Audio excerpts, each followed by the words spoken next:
चलिए आज का हम लोग का क्लास है मैथ का चैप्टर 1 परिमेय संख्या। पहला ही हेडिंग क्या है हम लोगों का? परिमेय संख्या, रेशनल नंबर। पढ़ना इसी के बारे में है, इसी के गुणधर्म, इसी के प्रॉपर्टीज को पढ़ना है। लेकिन उससे पहले हम लोग नीचे क्लास में पढ़ लिए हैं, आप लोग भी पढ़े होंगे।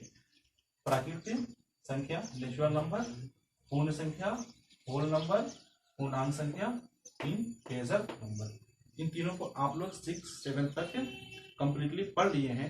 लेकिन फिर भी परिमेय संख्या को शुरू करने से पहले इसको थोड़ा सा ताजा कर लेते हैं एक बार, ताकि परिमेय संख्या को समझने में किसी तरह का परेशानी नहीं होगा। तो पहला प्राकृतिक संख्या को हम लोग समझते हैं। गिनती के सभी संख्याओं को प्राकृतिक संख्या कहते हैं। सिंपल है, रटना नहीं है, दिमाग में रखना है कि गिनती की जो संख्याएं हैं वही प्राकृतिक संख्या है। 1, 2, 3, 4, 5, 6, 7 इन्फिनिटी तक, अनंत तक जाएगा। क्योंकि गिनती की संख्या 1 से ही शुरू होती है। गिनती की संख्या 1 से ही शुरू होती है, तो 1 से शुरू होकर अब जाएगी कहाँ? 100 तक। 100 तक की गिनती खत्म नहीं होती है, ये अनंत तक है, इन्फिनिटी तक है, ये कभी खत्म होने वाली नहीं है। तो इसी को तो प्राकृतिक संख्या बोलते हैं। ये नीचे क्लास में हम लोग पढ़े भी थे और आज भी हम लोगों का ताजा हो गया। अब दूसरा जो है पूर्ण संख्या, होल नंबर। पूर्ण संख्या, होल नंबर, ये क्या है? प्राकृतिक संख्या के समूह में पहले 0 ऐड कर देने पर पूर्ण संख्या की प्राप्ति होती है। प्राकृतिक संख्या है 1, 2, 3, 4, 5, 6, 7, इसका जो ग्रुप है उसके पहले आप 1 ऐड कर दीजिए, सॉरी उसके पहले आप 0 ऐड कर दीजिए। एग्जांपल लेते हैं और समझते हैं। 1, 2, 3, 4, 5 कहाँ तक जाए? ये भी इंफिनिटी तक जाएगा, अनंत तक जाएगा। तो ऐसे अगर है तो प्राकृतिक संख्या कहलाएगा, नेचुरल नंबर कहलाएगा। लेकिन जैसे ही इसमें हम 0 इंक्लूड कर देते हैं, 0 शामिल कर दिए, अब ये समूह क्या हो जाएगा? पूर्ण संख्या हो जाएगा। अब ये समूह क्या हो जाएगा? पूर्ण संख्या हो जाएगा। बिल्कुल सीधी सी बात है। गिनती की जो संख्या है प्राकृतिक संख्या के कैटेगरी में जा रहा है, और उसी प्राकृतिक संख्या के पहले 0 हम जोड़ दे रहे हैं, तो वह पूर्ण संख्या, होल नंबर के कैटेगरी में जा रहा है। क्लियर है बात?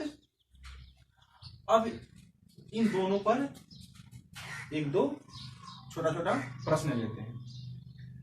सभी प्राकृतिक संख्याएं पूर्ण संख्याएं हो सकती हैं? ये प्रश्न है।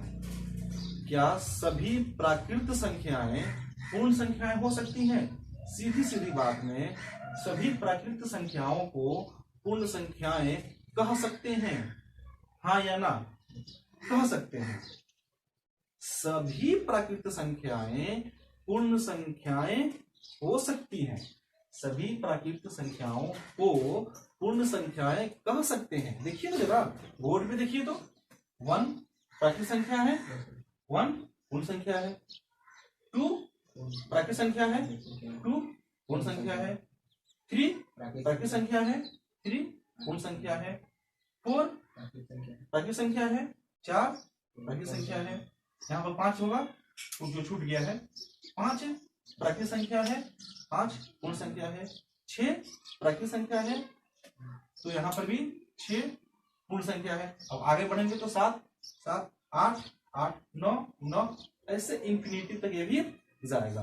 तो आप क्या देखिए, जितनी प्राकृतिक संख्याएं हैं सबके सब पूर्ण संख्या में शामिल है कि नहीं है? इसलिए सभी प्राकृतिक संख्याओं को हम पूर्ण संख्याएं कह सकते हैं। कहां पर बात क्लियर हो गया?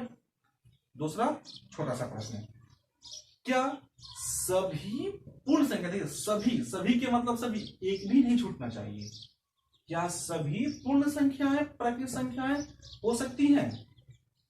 दिमाग लगाइए, क्या सभी प्राकृतिक संख्याएं पूर्ण संख्याएं हो सकती हैं? सोचिए, यस या नो? यस या नो? नो। क्यों? कम क्यों?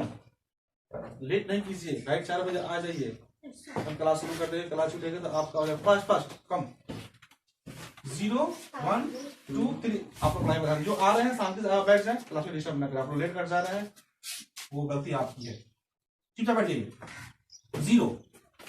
मेरा प्रश्न क्या है? सभी पूर्ण संख्याएं प्राकृतिक संख्याएं हो सकती हैं, हाँ या ना? तो हमारा आंसर है ना। सानिया ना, हाँ नहीं। देखिए 0 पूर्ण संख्या है, पूर्ण संख्या कहा है, लेकिन ये तो प्राकृतिक संख्या नहीं हो सकती है ना।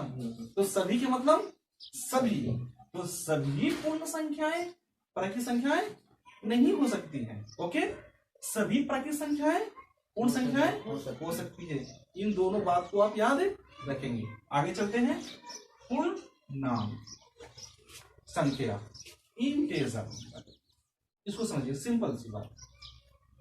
नंबर 2 होंगे, एक होते हैं पॉजिटिव, एक होते हैं निगेटिव, माइनस प्लस। अगर ये 2 है तो प्लस में हो सकता है या माइनस में हो सकता है। इसके अलावा तीसरा कुछ घुसेगा इसमें? तीसरा आएगा? नहीं आएगा। एक नंबर या तो निगेटिव में जाएगा या पॉजिटिव में जाएगा। इट मीन्स प्लस में जाएगा या माइनस में जाएगा। यानी कि नंबर जो है प्लस में होंगे या माइनस में होंगे। तो इंटीजर में आएंगे तो कहा जाता है ऋणात्मक संख्या, ऋणात्मक बोलते हैं निगेटिव को, धनात्मक बोलते हैं पॉजिटिव को। यानी कि पॉजिटिव नंबर्स, निगेटिव नंबर्स और 0 के जो ग्रुप बनता है उसी को पूर्णांक या इंटीजर नंबर कहते हैं। सुनिए, मैं परिभाषा लिखवा नहीं रहा हूं, मेरी बातों को सुनना है और समझ के दिमाग में हमेशा हमेशा के लिए याद रखना है। पूर्णांक संख्या क्या है? निगेटिव, लेफ्ट मान लीजिए ये हमारा हाथ है, इसमें निगेटिव है और इसमें क्या है? पॉजिटिव है। इसमें माइनस है और इसमें प्लस है। तो माइनस प्लस और बीच में क्या है? 0। ऐसा समझिए, ये इसमें क्या है हमारा? प्लस वाले नंबर है, सॉरी माइनस वाले, -1 -2 -3 -7 इंफिनिटी तक। इसमें क्या है? प्लस वाले हैं, +1 +2 +3 +7 और बीच में क्या है? खाली है तो 0 है। और सबको जब एक साथ में काटते हैं तो क्या बनता है? क्या बनता है? पूर्णांक संख्या, इंटीजर्स। बिल्कुल दिमाग को खोल कर बैठिए, दिमाग के शटर को बंद नहीं कीजिए, उसको खोल दीजिए और बात को समझिए। प्लस वाले जितने भी नंबर हैं, माइनस वाले जितने भी नंबर हैं और 0 भी उसमें इंक्लूड कर लेते हैं, क्योंकि 0 ना ही प्लस है और ना ही माइनस है। ये जाएंगे कहाँ? ये न्यूट्रल होता है, इसको बीच में रख देते हैं, हाँ, और सबको मिला देते हैं तो बन जाता है हमारा इंटीजर्स नंबर, पूर्णांक संख्या। ठीक है, एग्जाम्पल में लेते हैं। यहां पर हम बीच में क्या रखते हैं? 0 रखते हैं। ओके, राइट में चलेंगे तो 1 2 3 4, जगह नहीं है, इसको ऐसे डॉट डॉट लेकर कर दीजिए इंफिनिटी तक। अब आइए 0 के लेफ्ट में आएंगे तो -1 -2 -3, इसको भी इंफिनिटी में कर दीजिए। यानी कि आपको 0 को शामिल करते हुए पॉजिटिव वाले जितने भी नंबर हैं, जितने का मतलब इंफिनिटी तक जाएंगे, और निगेटिव के जितने भी नंबर हैं इसके मतलब भी इंफिनिटी तक जाएंगे। ये सब जब मिल जाएंगे तो क्या कहलाएंगे? ये पूर्णांक संख्या कहलाएंगे। क्लियर? यस या नो? No clear? क्या डाउट आपको? ये तो ये समझ नहीं है कि आप सबको मतलब एक्टिंग क्या करती है, समझ नहीं। करने का मतलब नहीं, उसको आपको मानना है। करना क्या? जैसे कि आपको ये माइंड में रखना है कि प्लस वाले नंबर, 0 और माइनस वाले नंबर सबको हम इंटीजर्स बोलते हैं। जैसे कि आपको प्राकृतिक संख्या समझाया, गिनती की संख्या को प्राकृतिक संख्या कहते हैं। पूर्ण संख्या समझाया, गिनती की संख्या के साथ में 0 को रख देंगे तो वो पूर्ण संख्या के वर्ग में, पूर्ण संख्या की क्लास में आ जाएगा। उसी तरह प्लस और ऋण और 0, मतलब प्लस और निगेटिव और 0 सबको एक साथ में हम लोग पूर्णांक संख्या कहते हैं। यानी कि प्लस वाले को, निगेटिव वाले को और 0 को पूर्णांक संख्या कहते हैं, इंटीजर्स कहते हैं। आई बात समझ में? सिर्फ 1 से स्टार्ट होगा जो नंबर, वो कहा जाएगा रिवाइज कर रहे हैं, सिर्फ 1 से स्टार्ट होगा तो कहाँ जाएगा, प्राकृत में जाएगा। वेरी गुड, कहाँ जाएगा, प्राकृत में जाएगा। लेकिन 1 से स्टार्ट ना होगा, 0 से स्टार्ट हो और अनंत तक जाए, वो कहाँ जाएगा, पूर्ण में जाएगा। बोर्ड की तरफ भी ध्यान रखिए। उसके बाद 0 से स्टार्ट हो और धन यानी कि प्लस की ओर भी जाए, निगेटिव तक जाए, क्या बोलते हैं, इन्फिनिटी तक जाए, और फिर आपको लेफ्ट यानी कि ऋण की ओर निगेटिव तक में इन्फिनिटी तक जाए, तो इसको क्या बोलेंगे, पूर्णांक संख्या बोलेंगे। सिंपल सा बात है। नहीं तो इसको समझना नहीं, मतलब कैसे हुआ ना, इसको तो आपको समझना है कि निगेटिव वाले, पॉजिटिव वाले और जीरो सबको हम लोग पूर्णांक संख्या बोलते हैं। क्लियर हो गया। अब आइए इस पर भी आपको क्वेश्चन करेगा कि क्या सभी प्राकृत संख्याएं पूर्णांक संख्याएं हो सकती हैं। अब आप बोर्ड पे देखिए और बताइए फटाफट, क्या सभी पूर्णांक संख्याएं, सॉरी, क्या सभी प्राकृत संख्याएं पूर्णांक संख्याएं हो सकती हैं। क्या सभी प्राकृत संख्या को हम पूर्णांक संख्या कह सकते हैं। यस, बिल्कुल यस। 1 प्राकृत 1 पूर्णांक, 2 प्राकृत 2 पूर्णांक, 3 प्राकृत 3 पूर्णांक, यानी कि सभी प्राकृत को आप पूर्णांक संख्या कह सकते हैं। ठीक है। दूसरा क्वेश्चन, क्या सभी पूर्ण संख्या को पूर्णांक संख्या कह सकते हैं। क्या सभी पूर्ण संख्या को पूर्णांक संख्या कह सकते हैं। यस या नो, यस या no, yes, no, no, yes, yes होगा। आप जरा इस पे ध्यान देना, सभी पूर्ण संख्याएं पूर्णांक संख्याएं हो सकती हैं। तो पूर्ण संख्या 0 से भी ना शुरू हो रही है, तो 0 पूर्ण 0 पूर्णांक, 1 पूर्ण 1 पूर्णांक, 2 पूर्ण संख्या 2 पूर्णांक संख्या, 3 पूर्ण संख्या 3 पूर्णांक संख्या, 4 पूर्ण संख्या 4 पूर्णांक संख्या। तो सभी पूर्णांक सभी पूर्ण पूर्णांक कहलाएंगे, सभी प्राकृत पूर्णांक कहलाएंगे। तो इसका मतलब राइट से चालू करेंगे उसको। हाँ, राइट से, ये 0 से जाएंगे तो राइट में ही ना धन है, राइट में पॉजिटिव है, और पॉजिटिव वाले को ही आप पूर्ण संख्या कह रहे हैं। ऊपर देखिए एग्जांपल को देखिए ध्यान से। 0 1 2 3 4 5 6 7 8 9 इन्फिनिटी तो पूर्णांक संख्या है। 0 1 2 3 4 5 6 7 ये भी पूर्णांक संख्या है। तो सभी पूर्ण संख्या को आप पूर्णांक कह लेंगे, सभी प्राकृतिक को आप पूर्णांक कह लेंगे। क्लियर। अब चलिए, क्या सभी पूर्णांक संख्याएं पूर्ण संख्या होंगी। पूर्णांक पूर्ण होंगी, सभी पूर्णांक पूर्ण होंगी। नहीं होंगी, नहीं होंगी। क्यों नहीं होंगी।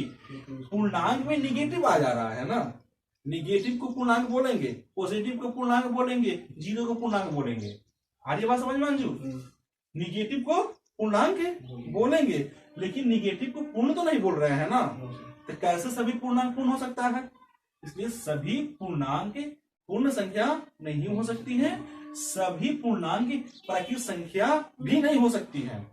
प्राकृत संख्या आप 1 2 3 4 5 को कहिएगा, तो पूर्णांक संख्या आप 1 2 3 4 5 -1 -1 -2 -3 0 को भी कह रहे हैं। तो 0 तो पूर्णांक संख्या है लेकिन प्राकृत संख्या नहीं है, -1 पूर्णांक संख्या है लेकिन प्राकृत संख्या नहीं है। इसलिए सभी पूर्णांक संख्या प्राकृत संख्याएं नहीं हो सकती है। ये क्लियर हो गया। ये हमारा पीछे का बात था, क्लास 6 क्लास 7 में जो पढ़े थे उसको हमने ताजा किया। अब चलते हैं परिमेय संख्या, जो हमारा मेन टॉपिक है, जो हमारा चैप्टर है। बुक जो हम लोग है क्लास 8 का, उसका चैप्टर पहला चैप्टर यही ना है, बुक देख रहा है आज, यही चैप्टर है ना उसका, परिमेय संख्या। अब इसको समझते हैं कि परिमेय संख्या है क्या, परिमेय संख्या है क्या। मैं आपसे पूछता हूँ, बट्टा जानते हैं ना, जो हम लोग फ्रैक्शन बोलते हैं, भिन्न बोलते हैं, भिन्न बोलते हैं, वही परिमेय संख्या है। वो उसी रूप को हम लोग परिमेय संख्या कहते हैं। साधारण भाषा में समझा रहे हैं, बाकी डिग्री में भी हम लोग समझेंगे। जो अभिन्न देखते हैं 4/5, 1/2, कुछ भी निकल गया, 6/7, -2/3, -4/7, हाँ, यही परिमेय संख्या कहलाती है। अब इसका डिफरेंशियल देखिए, मैं बोल रहा हूं, आपको इसको समझना है, रटना नहीं है। 2 पूर्णांकों के भिन्नात्मक रूप को परिमेय संख्या कहते हैं। मैं इसको इरेज कर दूं, चलिए यहाँ पर स्पेस मैं लेता हूं, बाद में इसको प्राप्त करेंगे। 2 पूर्णांकों, अब पूर्णांकों आ गया तो इसको समझ जाइएगा। प्लस वाले को भी, निगेटिव वाले को भी। पूर्णांक आए तो सिर्फ इसको समझिएगा, बार बार हमारे सामने ये आएगा, पूर्णांक आएगा तो आप प्लस और माइनस दोनों को समझिएगा। तो यहाँ पे क्या कर रहा है, परिमेय संख्या परिभाषा क्या कर रहा है, दो पूर्णांकों के भिन्नात्मक रूप को परिमेय संख्या कहते हैं। इसको ऐसे भी बोलेंगे, दो पूर्णांकों के अनुपात को परिमेय संख्या बोलते हैं। देखिए, दो पूर्णांक हम अपने मन से लेते हैं यहां से। ओके, हमारे सामने दो पूर्णांक है, एक है 3 और एक है माइनस, ये दो पूर्णांक है। इसका भिन्नात्मक रूप, भिन्नात्मक रूप मतलब फ्रैक्शन वाला जो फॉर्म होगा, बटा वाला जो रूप होगा, भिन्न का जो रूप होगा, उसको अब इसमें हम लोग इसको करते हैं। तो किसी एक को आप नोमिनेटर बनाइएगा, किसी एक को आप डिनोमिनेटर बनाइएगा, ये ना करेंगे। किसी एक पूर्णांक को आप नोमिनेटर कीजिएगा और किसी एक पूर्णांक को आप डिनोमिनेटर बनाइएगा।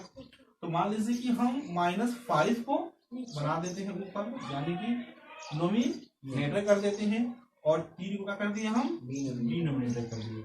यही हो गया परिमेय संख्या, जिसको हम लोग कहते हैं कि परिमेय संख्या का जनरल फॉर्म, साधारण रूप P/Q होता है। परिमेय संख्या का साधारण रूप क्या, साधारण रूप जनरल फॉर्म P/Q होता है, जहां Q नॉट इक्वल टू 0, जहां पर आपका Q क्या होता है, 0 के बराबर नहीं होता है। और P और Q क्या होते हैं, P कोई भी पूर्णांक संख्या हो सकती है, यहाँ पर 0 भी हो सकता है, यहाँ पर 1 भी हो सकता है, यहाँ पर 2 भी हो सकता है, यहाँ पर 3 भी हो सकता है, यहाँ पर 4 भी हो सकता है, यहाँ पर कोई भी पूर्णांक संख्या हो सकता है।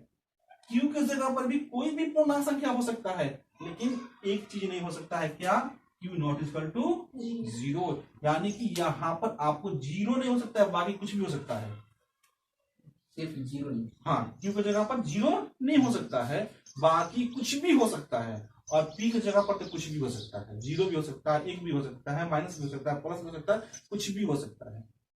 इसी को तो परिमेय संख्या बोलते हैं। नीचे माइनस प्लस कुछ भी हो सकता है, नीचे में 0 नहीं हो सकता है, बाकी कुछ भी हो सकता है। कुछ भी मतलब प्लस भी हो सकता है, माइनस भी हो सकता है। भाई बात समझ में, 0 छोड़कर कुछ भी का मतलब कुछ भी, प्लस भी माइनस भी। ओके, और ऊपर के मतलब P में, P की जगह पर कुछ भी, कुछ भी, कुछ भी का मतलब यहाँ पर बाउंडेशन नहीं है, यहाँ पर रोक टोक नहीं है, यहाँ पर 0 भी हो सकता है, यहाँ पर 4 भी हो सकता है, यहाँ पर 5 भी हो सकता है, यहाँ पर 1 भी हो सकता है, -1 भी हो सकता है, -4 भी हो सकता है। क्लियर, सबको क्लियर? तो परिमेय संख्या को क्या रटने की जरूरत है, रटेंगे आप। कोई भी पूछेगा परिमेय संख्या क्या है, तब सीधे बोलेंगे परिमेय संख्या P/Q का फॉर्म है, P/Q का रूप है। ये बटन हो गया, ये भिन्नात्मक रूप में कहा जाएगा, यानी कि परिमेय संख्या क्या है, बट्टा का एक रूप है।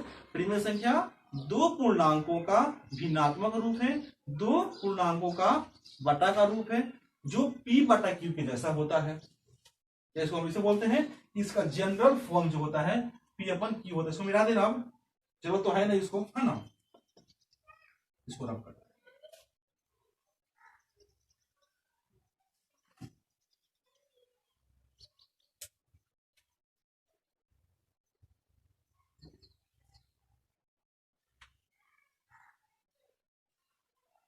परिमेय संख्या का साधारण रूप, साधारण रूप जिसको बोलते हैं हम लोग जनरल फॉर्म, क्या होता है, P/Q, P/Q होता है, जहां P और Q क्या होते हैं, पूर्णांक संख्या होते हैं। कोई भी पूर्णांक लेंगे, 8/-3, लेकिन कंडीशन है कि Q नॉट इक्वल टू 0, बस इतना ही याद रखना है कि Q नॉट इक्वल टू 0, यानी कि Q 0 के बराबर नहीं होगा।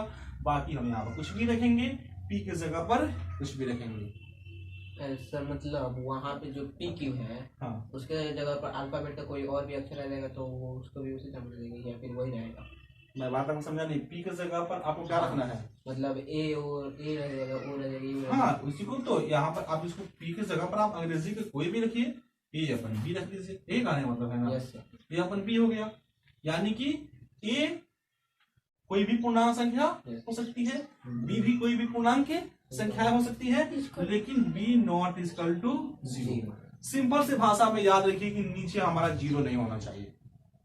सिंपल सी भाषा कि नीचे हमारा क्या नहीं होना चाहिए? जीरो नहीं होना चाहिए। बाकी नीचे कुछ भी हो जाए, ऊपर कुछ भी हो सकता है, जीरो भी हो सकता है। ओके, अब मैं 2 सेकंड में फटाफट क्वेश्चन करके इसको क्लोज करते हैं। क्या 2 आपका परिमेय संख्या है? यस या नो? 2 आपका परिमेय संख्या है? यस या no? Yes yes yes yes yes yes. Why? क्यों? क्या ये P अपन Q का फॉर्म ले रहा है?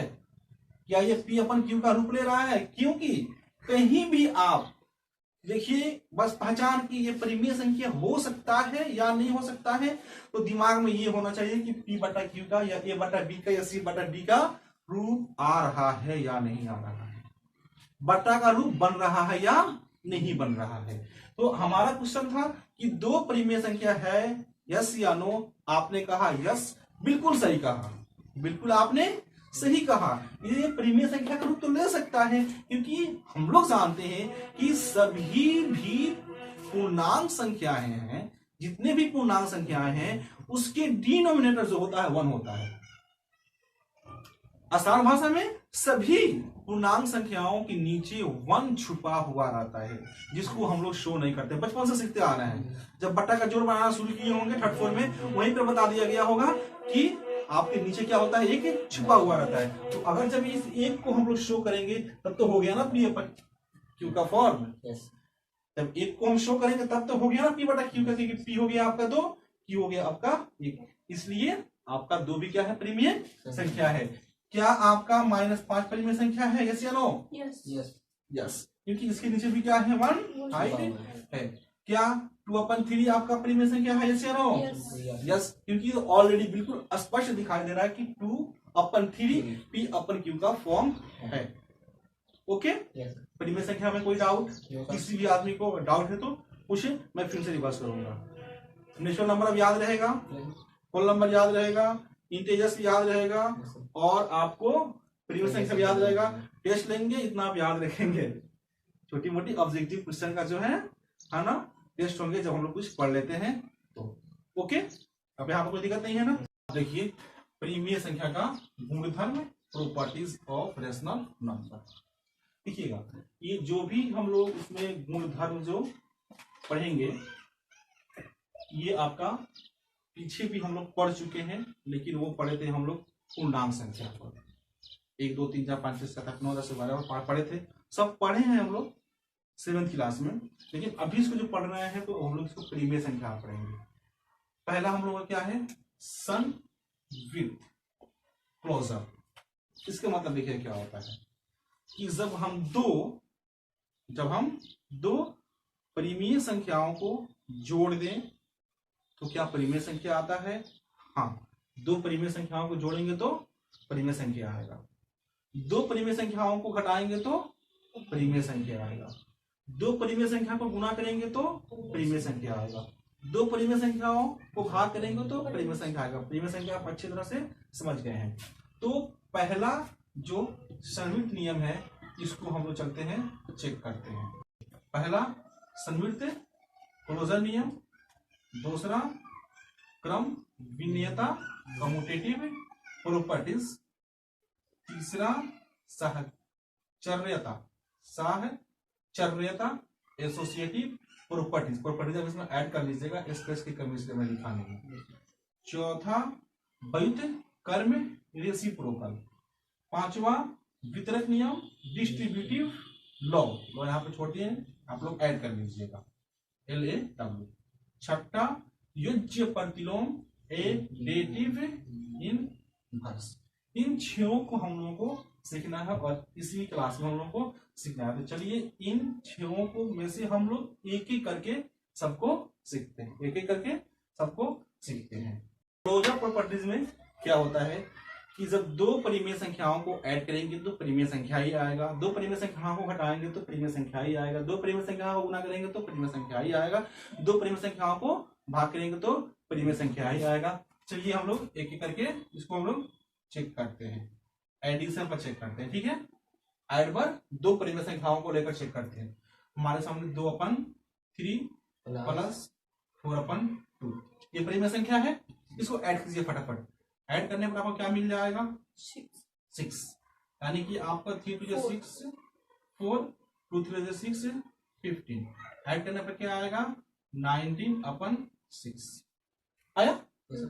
2/3 आपका परिमेय संख्या है, 5/2 आपका परिमेय संख्या है, बिल्कुल है। दोनों परिमेय संख्याओं को ऐड किए जोड़े तो क्या आया आपका 19/6 आया, परिमेय संख्या ही आया।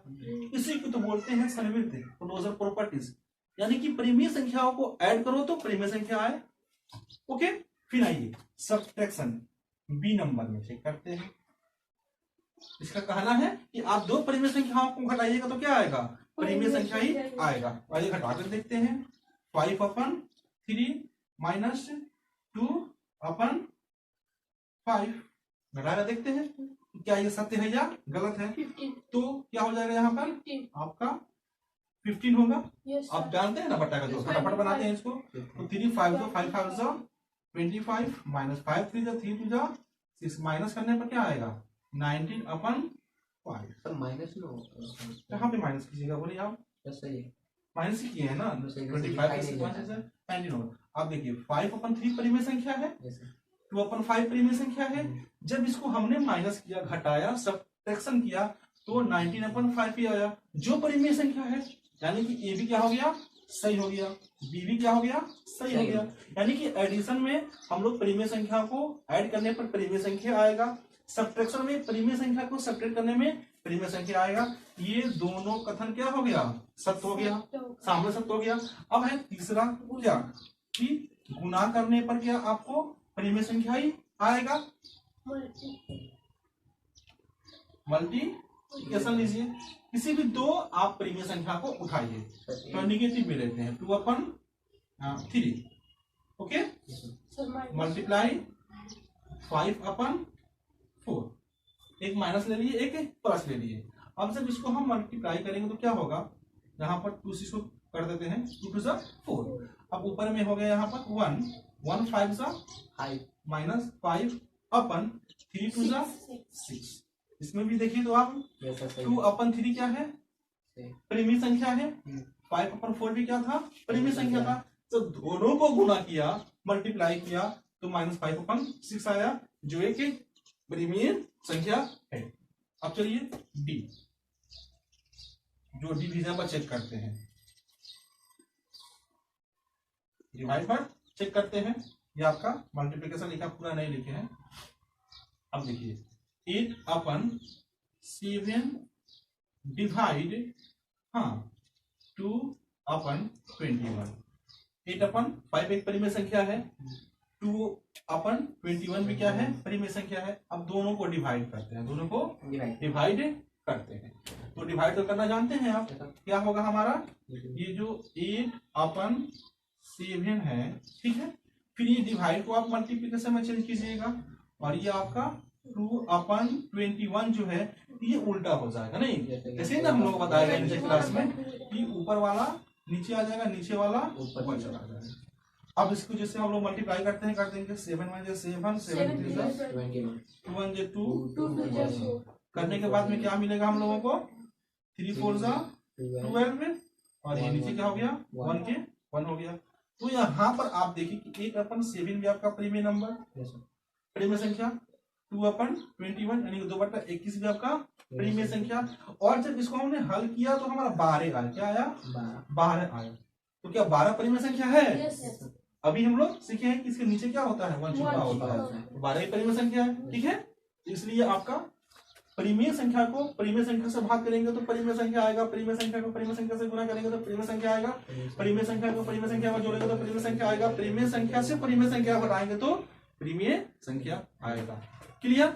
अब चलते हैं दूसरा प्रॉपर्टीज के तरफ। दूसरा क्या है हमारा क्रम विनियता कम्यूटेटिव प्रॉपर्टीज। इसमें आइए, इसमें देखिए आपको इसमें दो नंबर होते हैं। ये आपका पूर्णांक पर भी लागू होता है और परिमेय पर भी लागू होता है। तो पूर्णांक पर तो आप तो नीचे क्लास में सीख लिए हैं, 7th क्लास में सीख लिए हैं, लेकिन 8 में हम लोग परिमेय संख्या पर इसको देखते हैं। तो क्रम विनियता कम्यूटेटिव प्रॉपर्टीज में आपका दो परिमेय संख्याएं होंगी। क्या होंगे? दो परिमेय संख्याएं होंगे जिनको हम लोग एक साइड में ऐड करेंगे, फिर उन्हीं दो परिमेय संख्याओं को लेफ्ट साइड में प्लेस को, जगह को चेंज करके ऐड करेंगे, तो देखेंगे कि उस कंडीशन में भी दोनों का वैल्यू क्या आ रहा है?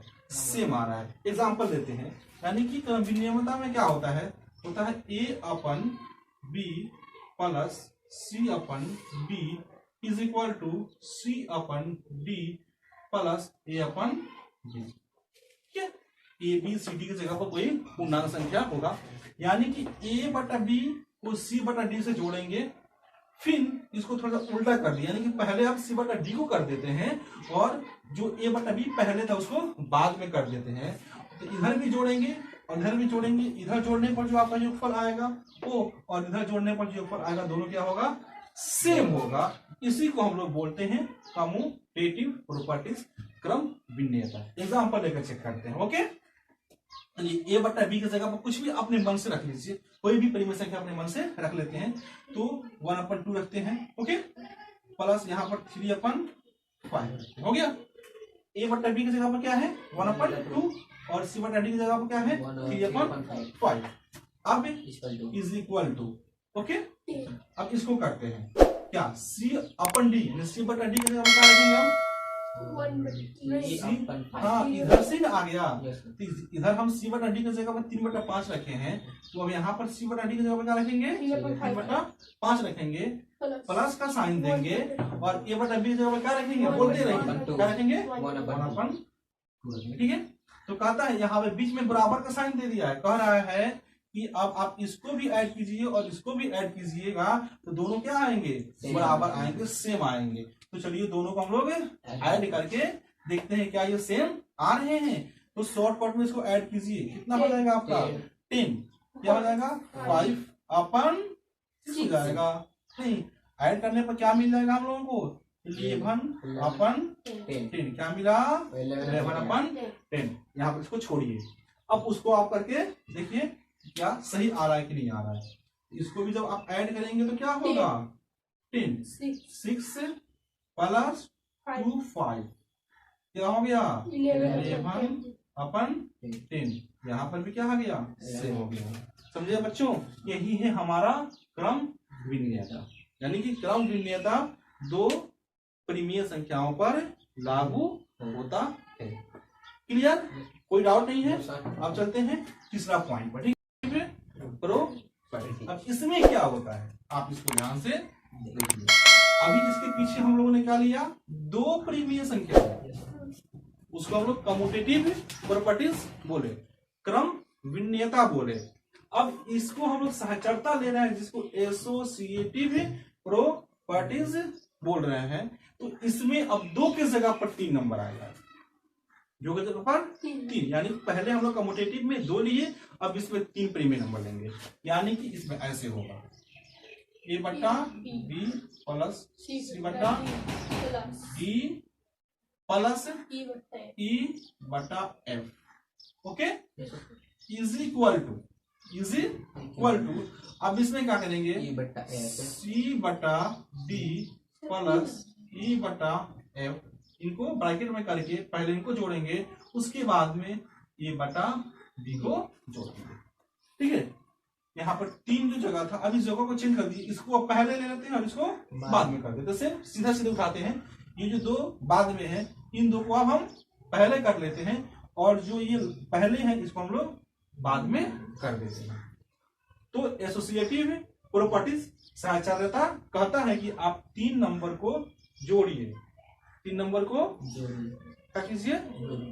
जोड़िए, और जोड़ने के बाद में फिर उसको आप ऐसे करके मतलब कि प्लेस को चेंज करके जोड़िए, आप देखिएगा दोनों में क्या आएगा, सेम आएगा। अब देखिएगा एक बात छूट गया है, अभी इसके पहले जो हम लोग कम्यूटेटिव प्रॉपर्टीज पढ़े हैं वह आप जो चार्ज होता है एडिशन यानी कि प्लस माइनस गुना घटाओ चारे होता है ना, तो जो कम्यूटेटिव प्रॉपर्टीज इसके बैग में जो हम लोग पढ़े हैं वह प्लस और मल्टीप्लाई दोनों पर लागू होगा, डिवीजन और सब्ट्रैक्शन पर लागू नहीं होगा। डिवीजन और सब्ट्रैक्शन पर लागू नहीं होता है, केवल आपको प्लस पर और मल्टीप्लिकेशन गुना पर और जोड़ पर लागू होता है। ठीक उसी तरह आपका जो सहचरण नियम है आपको जोड़ पर और गुना पर लागू होगा, घटाव व भाग पर लागू नहीं होगा। उसको मैं दिखा दूंगा, कम्यूटेटिव में दिखाया नहीं, मेरा माइंड से ओझल हो गया, अब इसमें दिखा देते हैं तो कम्यूटेटिव आपको समझ में आ जाएगा। तो पहले प्लस वाला करके हम लोग देखते हैं। तो कोई भी आप नंबर लीजिए 1/2 प्लस 2/3 प्लस 4/3 ऐसे ले लिए। अब आप इसको ऐड करेंगे, लेफ्ट साइड में तो ये हो गया, अब राइट साइड में क्या करेंगे 2/3 प्लस 4/3 ब्रैकेट प्लस 1/2 ऐसे करेंगे ना, क्योंकि इसमें ए बी 1/2 है, सी डी 2/3 है, ई अपन एफ 4/3 है। इसी चीज को यहाँ पर पलटे हैं, सी अपन डी की जगह पर 2/3 आ जाएगा, है ना, सी अपन एफ की जगह पर 4/3 आ जाएगा, और ए अपन बी की जगह पर 1/2 है तो यहाँ पर भी 1/2 आ जाएगा। ओके, अब इसको फटाफट ऐड कर लीजिए, फटाफट ऐड कीजिए। ऐसे में कितना हो जाएगा 2 3 6 3 प्लस 3 2 6 4 प्लस 3 2 6 8 ऐड करने पर क्या हो जाएगा आपका 15 अपन क्या हो जाएगा 15/6 आ गया। इसको भी फटाफट ऐड कीजिए, तो क्या हो जाएगा आपको यहाँ पर 6 और ऊपर क्या हो जाएगा, हम ऐड कर रहे हैं इसको 3 2 6 2 2 4 3 2 6 4 2 8 प्लस 1/2 इसको ऐड करेंगे तो क्या हो जाएगा आपको 14/6 प्लस 1/2 हो जाएगा। आप इसको ऐड कीजिए, हाँ सर 12 होगा 14 नहीं होगा, कहाँ पे सब अच्छा यहाँ पर ऐड करने पर 12 होगा। ओके 12 हो गया। अब 6 और 2 जैसे फिर क्या हो जाएगा यहाँ पर 6 हो जाएगा, 6 1 6 12 हो गया, प्लस 2 3 6 3 हो गया, ऐड करने पर क्या हो गया यहाँ पर भी 15/6 आया। तो हमने देखा कि एडिशन पर आपको 15/6 आ गया। अब थोड़ा सा मल्टीप्लीकेशन भी चेक करते हैं कि मल्टीप्लीकेशन भी सेम सेम आ रहा है कि नहीं आ रहा है। मैं सर आप कर दूं, हाँ आप चलिए फिर 3 नंबर लेते हैं। अब यहाँ पर हम ए बी सी नहीं लिखेंगे, 3 नंबर कोई भी लेते हैं। 2/3 मल्टीप्लाई 1/4 मल्टीप्लाई 5/2 ठीक है। ओके अब इसको पहले कर लेते हैं, तो इसको हम मल्टीप्लाई करते हैं। तो 2 1 जा 2 2 5 जा 10 अपन 3 4 जा 12 और 12 2 जा 24। तो सिंप्लीफाई करेंगे तो 5 अपन क्या हो जाएगा 12 हो जाएगा, नहीं ना आ रहा है यहाँ पर 5/12 आ रहा है कि नहीं आ रहा है। अब इसी को हम लोग थोड़ा सा उल्टा पुल्टा करते हैं, तो उल्टा पुल्टा करने की मतलब क्या 1/4 मल्टीप्लाई 5/2 इसको ब्रैकेट में रखकर फिर उसके बाद में मल्टीप्लाई करेंगे 2/3 से। ओके अब मल्टीप्लाई कीजिए तो क्या हो जाएगा 4 2 सा नीचे हो गया 8 ऊपर 1 में 5 से करेंगे तो 5 फिर ब्रैकेट तो खत्म हो जाता है, तो मल्टीप्लाई 2 अपन क्या हो गया 3 हो गया, नहीं फिर इसको मल्टीप्लाई कीजिए 5 2 सा 10 अपन 8 3 सा 24 ये भी कट जाएगा, तो 5 सा 10 12 हो गया। हाँ यानी कि 5 क्या हो गया 12 इसमें भी आ गया, यानी कि 5/12 इसमें भी आया और इसमें भी आया। तो आपने देखा कि मल्टीप्लिकेशन में भी ये अप्लाई हो रहा है, एडिशन में भी अप्लाई हो रहा है। थोड़ा सा माइनस में करके देख लेते हैं और डिवीजन में करके देखते हैं कि अप्लाई होता है या नहीं होता। ठीक है तो उसमें तीसरे नहीं कर सकते हैं, इसी तरह काट सकते हैं। मैं जल्दी करने के लिए मैंने उसको वहां पे काटा नहीं, यहाँ पर देखिए मैं काटने लगा, काटने के लिए आप 2 से 2 उड़ा सकते हैं, लेकिन मैं जल्दी फास्ट करना है ना, क्योंकि हम लोग को मैथ बनाकर दिखाना नहीं है था ना, समझना था कि हाँ इधर जो आंसर आ रहा है वो आंसर इधर आ रहा है कि नहीं आ रहा है, ऐसे हम लोग निकालना था। लेकिन बनाने का नियम वही होता है कि आप काट दीजिए ऊपर तो बनाइए। ओके तो आपने देखा कि सहचर एसोसिएटिव प्रॉपर्टीज एडिशन पर भी लागू हुआ और मल्टीप्लिकेशन पर भी लागू हुआ। ठीक इसी तरह बाबू जो इसके पहले हम लोग पढ़े हैं कम्यूटेटिव क्रम विनियता, वह जोड़ पर भी लागू होगा और गुणा पर भी लागू होगा। वो भी भाग पर लागू नहीं होगा और घटाव पर लागू नहीं होगा। ये भी भाग पर लागू नहीं होगा, घटाव पर लागू नहीं होता। भाग और घटाव फटाफट दोनों देख लेते हैं, ठीक है, फिर आगे बढ़ते हैं। ओके, अब इसमें हम 3 नंबर लेते हैं, ठीक है। 3 नंबर फटाफट बोलिए। मान लीजिए 5/2 माइनस 1/3 माइनस 4 और उसके बाद 4/3। इसको फटाफट घटाते हैं, नहीं करेंगे, घटाइए। 2 3 3 कैसे निकाला जाएगा? 6 2 3 6 3 5 15 माइनस 3 6 1 2 माइनस 3 6 2 4 8। फटाफट कीजिए। 15 to 13 हो जाएगा, मैंने 15 में 2 घटेगा 13, 13 में से 8 घटेगा 5, मैंने क्या हुआ 6 आया, ठीक है। अब इसको थोड़ा सा उल्टा पुल्टा करके हम लोग इसका नजारा देखते हैं। यानी कि 1/3 माइनस 4/3 फिर ब्रैकेट में रख लीजिए, फिर माइनस 5/2 कर लीजिए, यही ना। तो जरा इसको घटाइए तो 6 नहीं 3 का 3 होता है, ठीक है। 1 माइनस 4 हो जाएगा, हो गया। नीचे 5/2 यही ना होगा बाबू। इसको माइनस कीजिएगा तो क्या हो जाएगा? माइनस 3/3 और ये माइनस 5/2, ठीक है ना। अब इसको घटाइए। 3 2 का 6 हो जाएगा, 3 2 6 2 3 6 हो जाएगा ना घटाने पर। 2 3 और 3 5 15। और देखिए ये भी माइनस से क्या हो जाएगा? माइनस 21/6 आ गया। देख रहे हैं, इसमें आपका माइनस 21/6 आ रहा है और इसमें आपका 5/6 आ रहा है। या आपको सहचर्यता में घटाव लागू हो रहा है? नहीं लागू हो रहा, क्योंकि आपका सेम आएगा ही नहीं आएगा। क्लियर? इसी तरह जब आप डिवीजन पर चेक करेंगे, भाग पर चेक करेंगे तो भाग पर भी नहीं आएगा। चलिए हम लोग कम्यूटेटिव वाला चेक करते हैं अब, ठीक है। तो कम्यूटेटिव वाला हम भाग पर चेक करते हैं ताकि आपको क्लियर हो जाएगा। नहीं कोई बात नहीं, यहाँ पर साचार्यता हम बोल दे रहे हैं ना, उसकी कोई दिक्कत नहीं। अब इसको हम लोग कम्यूटेटिव वाला भी चेक करते हैं। तो कम्यूटेटिव में हम लोग 2 ही रखेंगे ना, तो कोई नंबर लीजिए आप। मान लीजिए 5/3 डिवाइड कुछ भी आप ले लीजिए, कुछ भी आप ले लीजिए 10/21 ले लीजिए, ठीक है। तो लेफ्ट साइड में भी आप राइट साइड में ये लेफ्ट में ये ले लिए तो राइट में इसका उल्टा करेंगे, नहीं, यानी कि 10/21 डिवाइड 5/3 करेंगे। ये कम्यूटेटिव पर कर रहे हैं, याद रखिएगा, ये सचारापरता पर नहीं कर रहे हैं। ओके, तो आप क्या करेंगे? 5/3 डिवाइड को मल्टीप्लाई में चेंज करेंगे तो 21 अपन क्या होगा? 10 होगा। 5 1 जा 5 5 2 जा 10 3 7 जा 21 मल्टीप्लाई करने के बाद में क्या होगा? 7 1 जा 7 2 हो गया। इधर कितना आया आपका? 7/2 आया।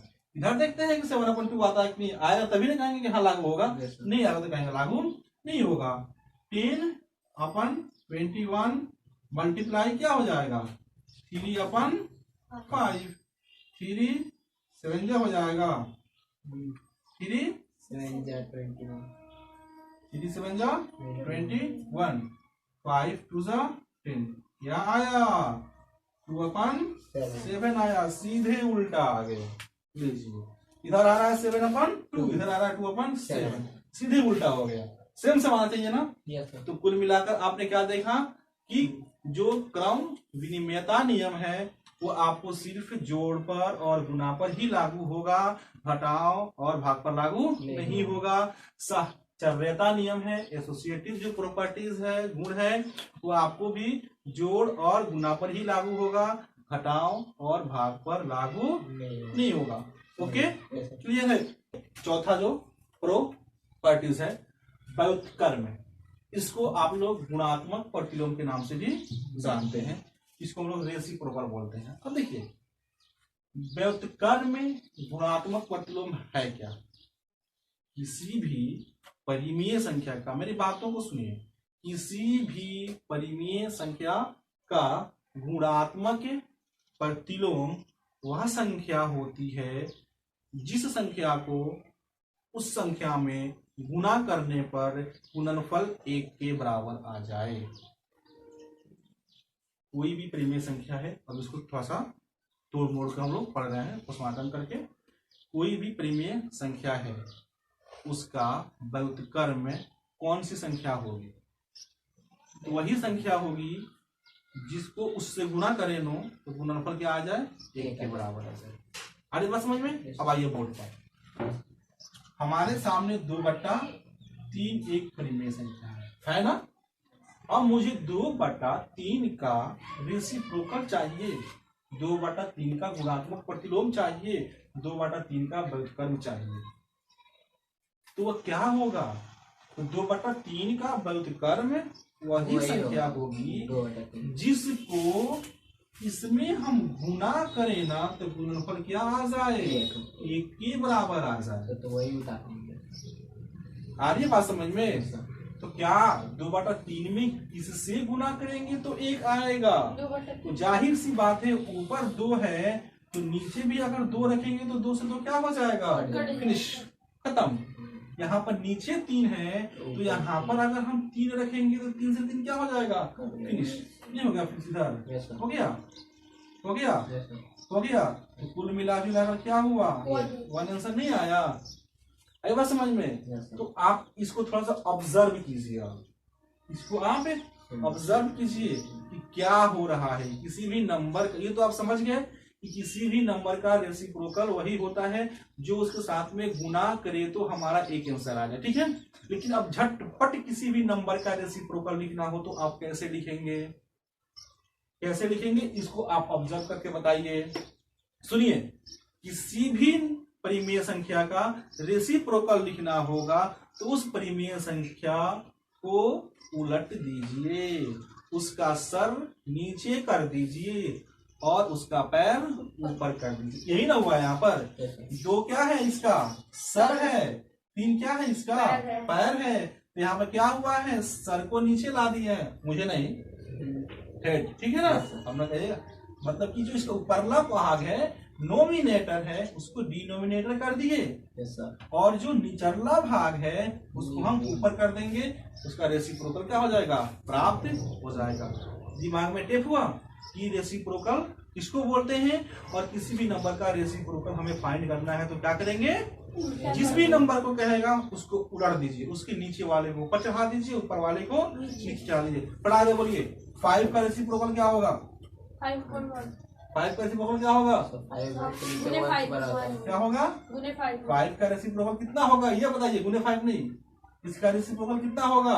जैसे कि 2/3 का रेसिप्रोकल 3/2 हो रहा था, उस तरह 5 का रेसिप्रोकल क्या होगा, 1/5। ये लड़की सही बता रही है आदित्य, यहाँ पर आपका 1 छुपा हुआ है।